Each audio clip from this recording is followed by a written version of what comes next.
Comfort matters, reliable miles matter, and real value matters. So we are not chasing drama out on roads, but riders whisper about illegal tricks that sound like free speed and instant top speed. Today, we break down what they do, what they cost, and risky, pricey parts nobody mentions until it stings. Here's the kicker. One quick switch can feel wild in minutes, then backfire on heat, tuning, or tickets. We end with a smarter legal path that protects our weekends. Number 12, defeating the factory speed limiter. This is the easiest top speed flex and the most illegal brag because it feels like a secret button. Most modern bikes use an engine computer to cap speed, usually tied to gearing, tire ratings, and stability. Hit that ceiling and you feel a clean wall even while the motor is still pulling toward the rev limit. Factories do that for warranty because a weave at 180 miles per hour becomes an expensive headline. They also assume stock tires, stock aero drag, and calm pavement, not rough highways at night with luggage loaded.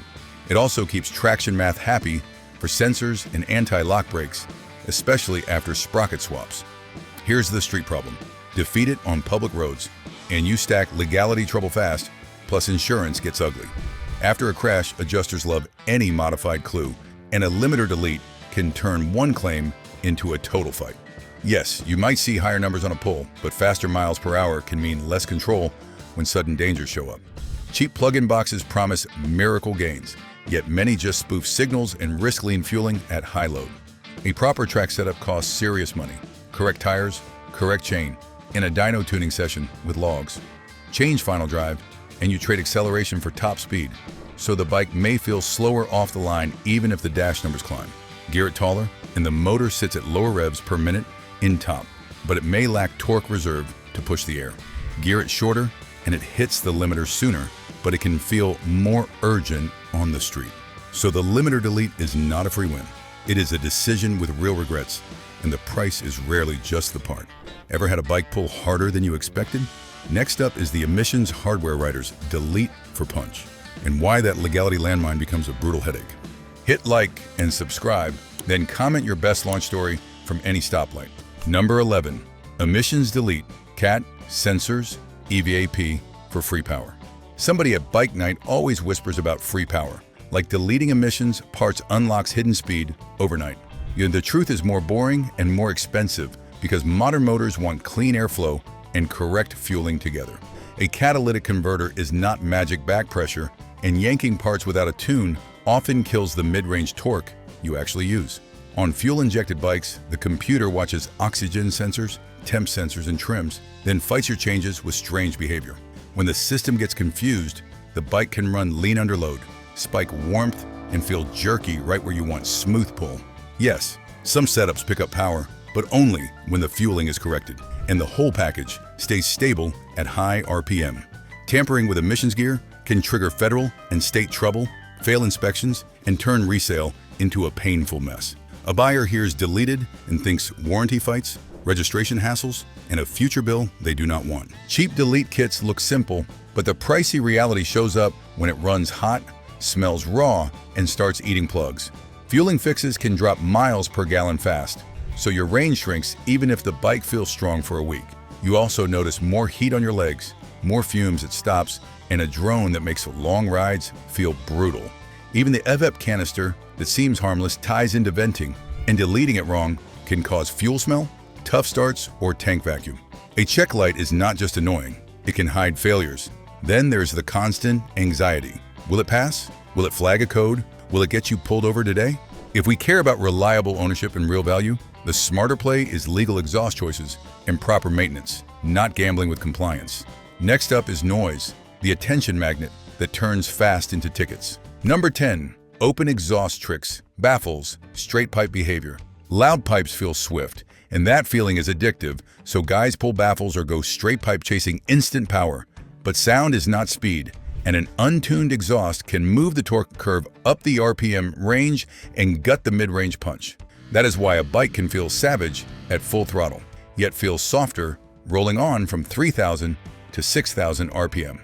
Modern engines are mapped to a specific amount of back pressure and scavenging. So when you change flow, you change fueling needs too.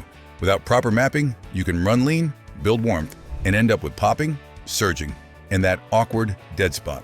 Even if the top end picks up, the real question is control, because throttle becomes touchier in traffic. Now add the legal side. Many towns enforce noise limits, and officers love a simple stop when the exhaust is screaming. Track days are not immune because sound checks can bounce you, and that is a lengthy drive home. Cost-wise, the cheap loud route looks simple, but the tuned route costs real money because you need a quality system and proper fuel computer work. A clean setup might run $800 to $2,000 all in, and a sloppy setup still sounds angry while running wrong. You also pay at the pump because fuel economy often drops by 3 to 5 miles per gallon when you ride it hard and richen it up. On the highway, that drone can turn a 100-mile run into fatigue and your range shrinks. Neighbors get annoyed, passengers get tense, and long trips stop feeling plush, even when the bike itself is solid. If we want reliable speed, we chase usable torque and stable fueling, not just volume and bragging rights. Next up is the intake shortcut that seems harmless but can create lean warmth and dusty wear in a hurry. Number 9.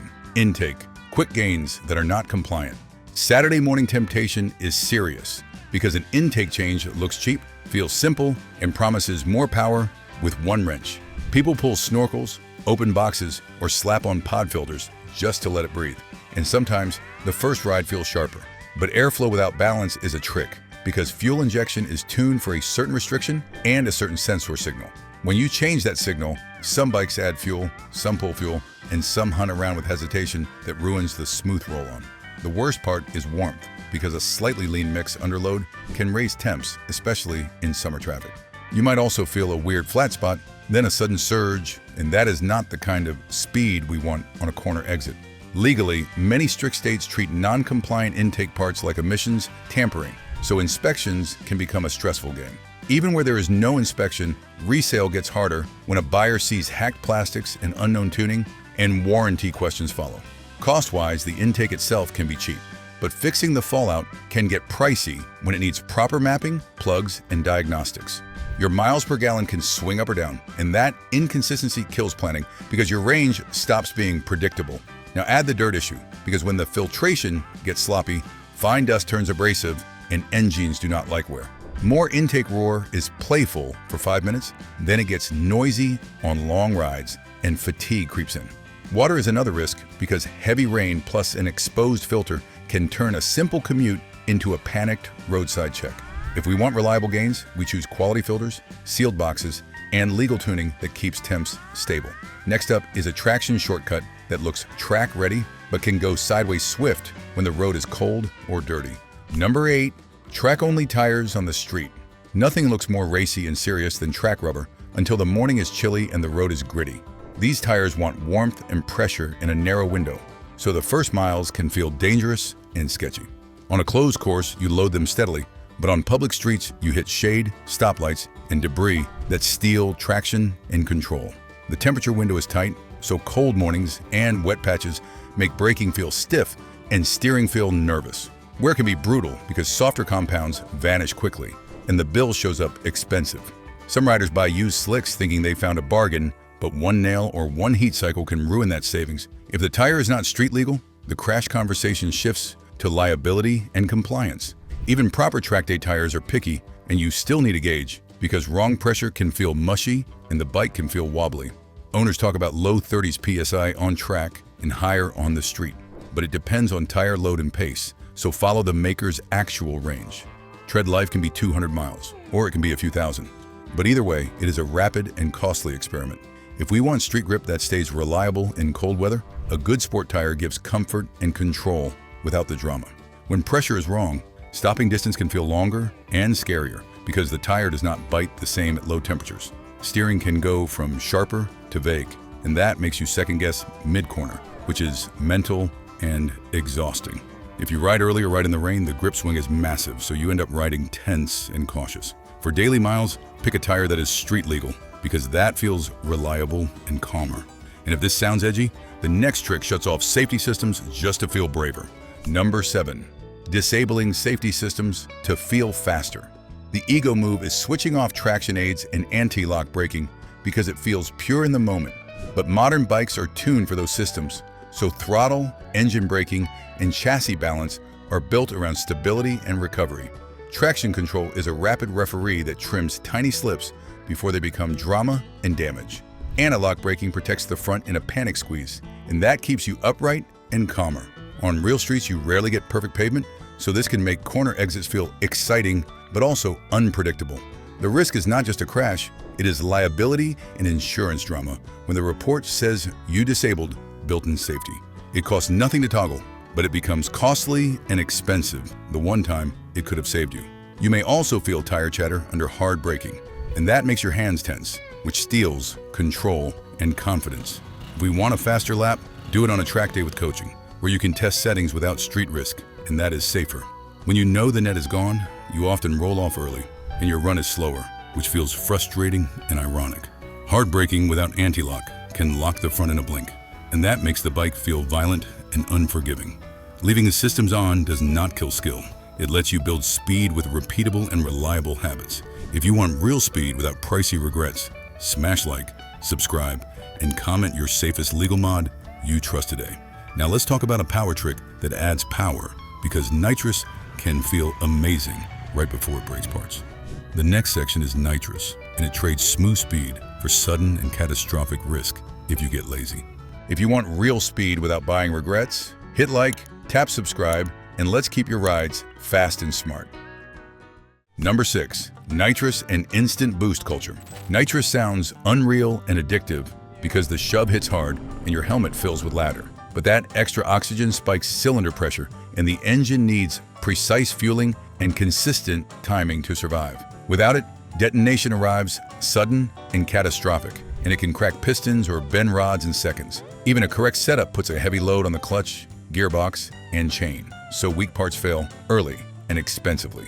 People love cheap kits, but the trap is that cheap usually means sloppy tuning and sketchy hardware that is risky and unreliable. The street legality varies by place, yet enforcement and insurance can still turn a fun pull into legal trouble and claims denial. Costs look small at first, then you add refills, extra plugs, and more tire, and it becomes a steady and costly habit. Fuel use also climbs, so your range shrinks, and your wallet feels stressed and annoyed. Traction becomes the real limit because power spikes mid-gear and the rear can step out, which kills confidence and control.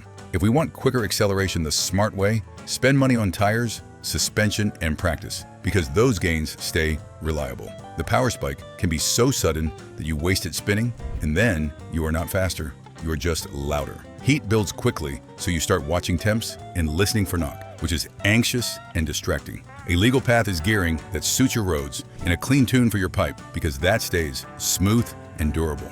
Next up is the sneaky weight loss trick, where riders remove needed gear and trade comfort for trouble. Number 5. Illegal weight reduction. Lights, mirrors, plates, signals. Stripping gear feels simple and quick, and the bike might look cleaner. On the street, visibility and legibility are the real performance mods, because drivers notice lights, signals, and plates first. Pull mirrors and you lose awareness, and that makes every lane change feel tense and risky. Remove signals and your intentions get cloudy, which turns normal traffic into chaotic and dangerous guessing. At night, missing lights make it harder to see, so your ride becomes stressful and fatiguing. Legally, equipment violations stack up, and one stop can become a longer and expensive hassle. The free weight savings idea dies when you add ticket totals, towing risk, and missed work, which is costly and infuriating. You also lose resale appeal because buyers want reliable road gear and clean paperwork. If we want a lighter feel, take weight off the rider, reduce luggage, and choose parts that keep you legal and visible. At highway speed, missing mirrors can also hurt awareness because you stop checking traffic and you drift, which kills stability. A missing plate can trigger stops even when you ride politely, and that is embarrassing and draining. Keep the gear, keep it legal, and you can focus on lines, braking, and comfort instead of hassle. And if that feels risky, the next trick is worse, because plate games drag you into serious consequences that are not fun. Number 4. Plate flipping and camera dodge tricks. The camera dodge fantasy is tempting and toxic because it whispers that speed has no consequences. Any attempt to hide, alter, or obstruct a plate turns a traffic issue into a legal and serious problem fast. It also escalates stops because officers treat evasion as intent, and that makes the scene tense and heavier. In some places, it can lead to criminal charges, and that can affect insurance, employment, and travel, which is brutal and lasting. Even if nothing happens today, the paranoia sits in your helmet and every patrol car feels threatening and louder. The money math is ugly because cheap gimmicks can trigger fines, court costs, and higher premiums that stay expensive and painful. And if you crash, the story can shift from an accident to alleged fraud, which invites claims fights and liability drama. We get the urge to avoid tickets, but the smart move is to save speed for a track day, where it is legal and fun. If we want a real getaway feeling, upgrade training and brakes because control and confidence beat tricks every time. Even talking about dodging cameras can sour a group ride because nobody wants to be linked to a serious and illegal plan. Real speed comes from skill and maintenance, and that is quieter, safer, and more satisfying. What is the wildest bike night advice you have heard about dodging tickets? And did it backfire on you ever? Next, we will hit the gadgets people buy, thinking it makes them invisible, and why that usually ends in regrets. Number 3. Illegal jammers and anti-radar myths. Some of us hear anti-radar and think slick freedom, powerful swagger, and instant immunity. The reality is uglier. A jammer does not make us invisible, it makes us look intentional. A passive detector is one thing, but a device that interferes with signals screams obstruction and brings serious trouble. Stops turn swift and harsh because it reads like deliberate cheating.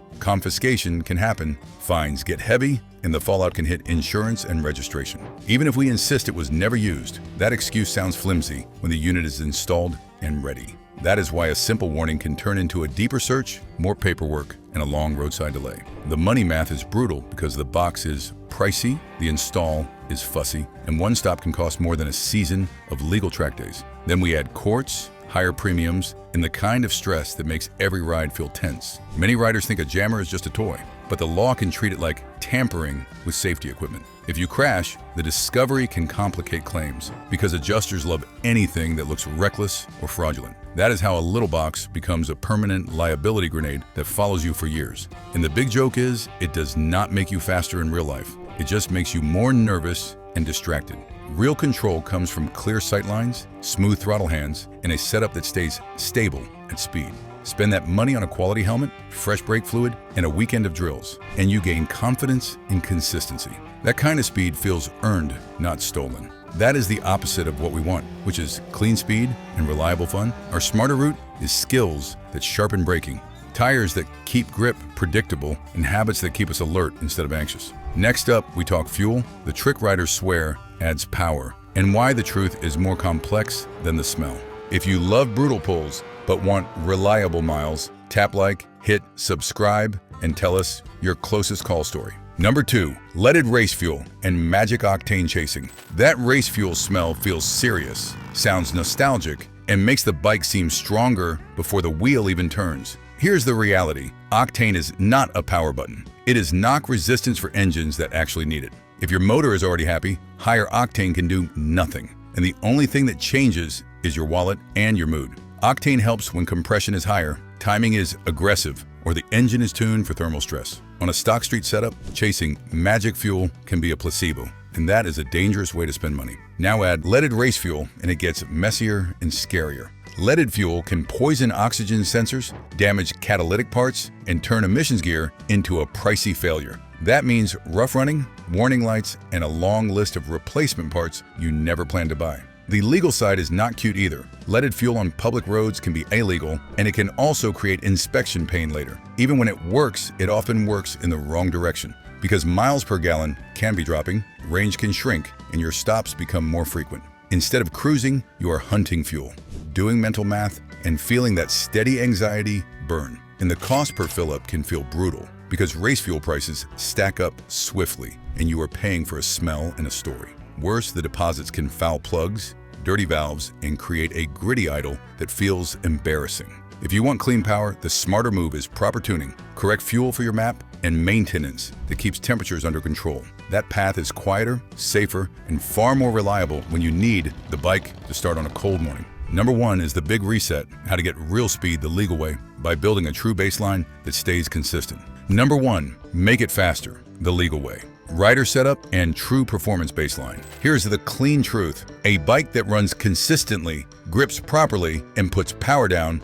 beats hype. Before any upgrades, we build a baseline that feels reliable and predictable each ride. Start with tires because traction is your reality check. Set pressure with a gauge because correct PSI keeps braking. Stable and steering confident. Look at tread and age because old rubber turns hardened and slippery when it is cold or wet. Next is the chain, since a dry or kinked chain steals power and creates a jerky response. Clean it, lube it, and set slack to specs so delivery stays smoother and more efficient. Now check brakes because speed without stopping is just panic with extra steps. Fresh pads, clean rotors, and new fluid keep the lever feel solid and controlled when something jumps out. Suspension matters too because a bike that wallows feels rapid, but it is actually unstable. Set sag and rebound so the chassis stays composed and cornering feels calmer. Check wheel bearings and alignment because wobbles at speed feel scary and dangerous. Dial the cockpit to fit you because lever angle and bar reach decide comfort and endurance. When you stay relaxed, you brake cleaner, turn calmer, and the bike feels faster without extra horsepower. Then fix the small thieves like sticky throttle cables, dirty filters, and worn plugs that make starting grumpy and powerless. Those cheap parts restore response, keep miles per gallon stable, and keep range consistent so rides feel planned, not stressful. Cost-wise, these checks are modest, but ignoring them becomes expensive in repairs, tires, and missed weekends. And it is not glamorous, but it works because consistency beats shortcuts every time. Illegal shortcuts create risky chaos. Real speed comes from traction, tuning done right, and skills you can repeat. Want more legal speed? Comment on the worst shortcut you have seen and tell us the one thing you would never risk on public roads. Click the next video right today for faster, packed with solid tips, better speed. Then hit subscribe, stay ready, avoid regrets, and never miss the list. Drop a comment. Great launch story, or which one would you actually ride tomorrow?